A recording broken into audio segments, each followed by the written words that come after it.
Ada orang mendakwa bercakap dengan Allah. Setahu saya Rasulullah bercakap dengan Allah melalui wahyu Jibril. Guana ni berat menanang ni.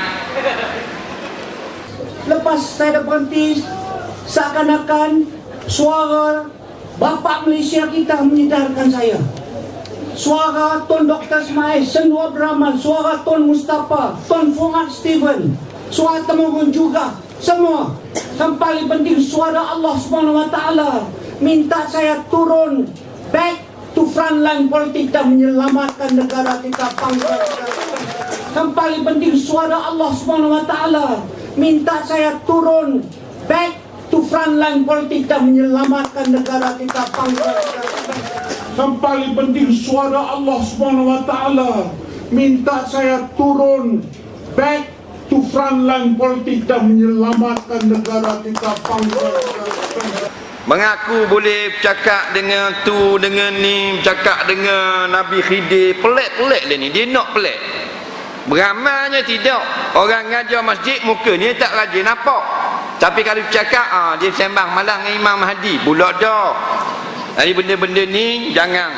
Benda karuk belaka. Imam Mahdi dah karuk, dia yang karuk. Nah, ni dakwa baru cakap dengan Tuhan.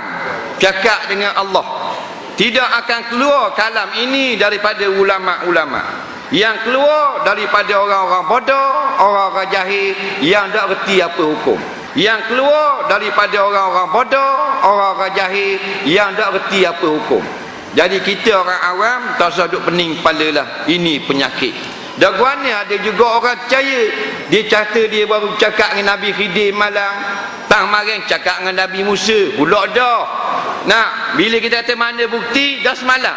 Mari kat saya. Betul Nabi Musa. Dah habis cerita. Kata pepatah Arab, likulli saqitah laqitah.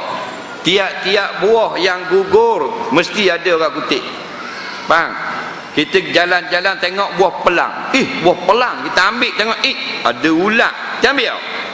Kita buang semula, tapi ada orang kutip. Maknanya walaupun orang tu sesat, orang tu bodoh, ada juga orang percaya ke dia. Maknanya walaupun orang tu sesat, orang tu bodoh, ada juga orang percaya ke dia. Betul tak? Jadi kita nak jadi orang sesat ke nak jadi orang yang dapat petunjuk? Jawab sendiri. Nak jadi orang cerdik, orang bodoh. Nak jadi orang yang dapat hidayah, hidayah Quran dan hadis. Kita dengar cakap Quran, cakap hadis. Nak jadi orang cerdik, ikut para ulama. Jangan ikut orang bodoh. Kadang-kadang aurat pun tak tutup. Pakai luar pendek, tapi kata dapat ilmu laduni. Nampak? Tu bukan ilmu laduni, ilmu dalam guni. Yang paling penting suara Allah SWT minta saya turun back to frontline politik dan menyelamatkan negara kita, bangsa kita. Yang paling penting suara Allah SWT minta saya turun back to frontline politik dan menyelamatkan negara kita, bangsa kita.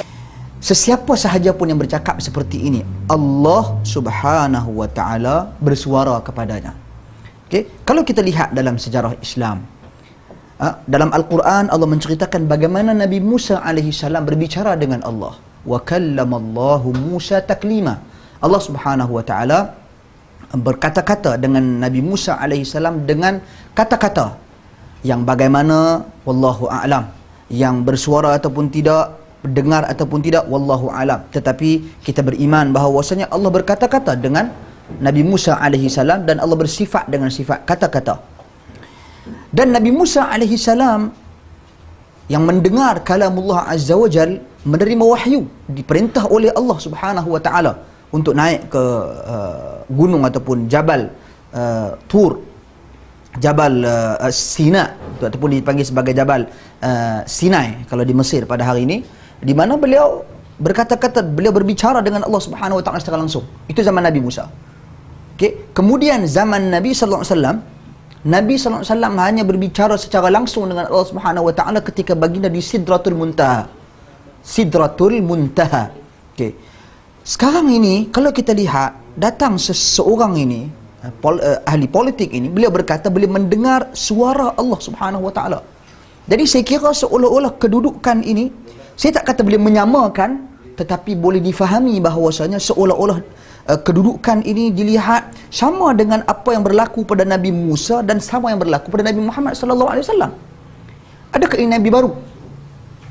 Satu persoalan. Dan saya yakin beliau bukan mengakui menjadi Nabi.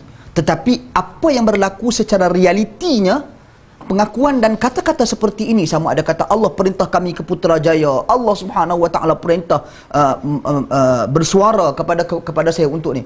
Sekarang ni zaman menyampai wahyu dah tamat, dah tutup. Dan Nabi Muhammad SAW adalah penutup bagi segala Nabi dan Rasul. Tidak ada lagi wahyu.